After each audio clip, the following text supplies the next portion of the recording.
গণ অধিকার পরিষদের পক্ষ থেকে আমাদের যে সংস্কার কমিশনের যে রিপোর্টগুলো, সেই রিপোর্টগুলো গণ অধিকার পরিষদ দীর্ঘদিন ধরে আলোচনা পর্যালোচনার মধ্য দিয়ে একটা সুন্দর যেন সংবিধান সংস্কার হয় সেই লক্ষ্যে যে রিপোর্টগুলো আজকে আমরা জমা দিয়েছি। আজকে আমাদের সাথে উপস্থিত আমাদের গণ অধিকার পরিষদের পক্ষ থেকে আজকে সংস্কার কমিশনের রিপোর্ট জমা হয়েছে।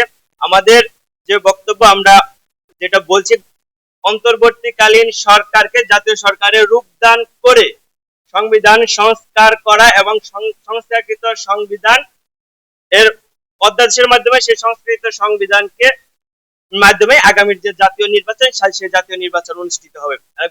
আমাদের যে অন্তর্বর্তীকালীন সরকার, অন্তর্বর্তীকালীন সংস্কারের অধীনে জাতীয় সরকার গঠন করে এবং জাতীয় সরকার গঠন করে আমাদের যে অধ্যাদেশ গঠন করে সংস্কারকৃত যে সংবিধান, এই সংস্কারকৃত সংবিধানের অধীনে আগামী জাতীয় নির্বাচন অনুষ্ঠিত হবে। আপনারা জানেন যে গণ অধিকার পরিষদের পক্ষ থেকে আজকে সংস্কার প্রস্তাবনা আমাদের দলের পক্ষ থেকে দেওয়া হচ্ছে।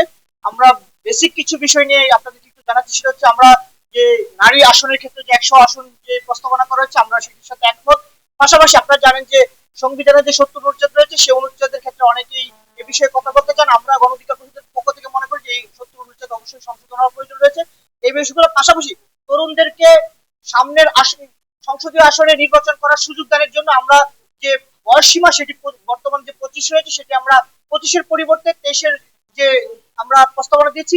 এছাড়া আমাদের পক্ষ থেকে প্রায় 90% প্রস্তাবনার ক্ষেত্রে আমরা একমত, বাকি কিছু ক্ষেত্রে দ্বিমত। এই সংস্কারকৃত সংবিধান কিভাবে কার্যকরী হবে, আমাদের প্রস্তাবটা খুব স্পষ্ট।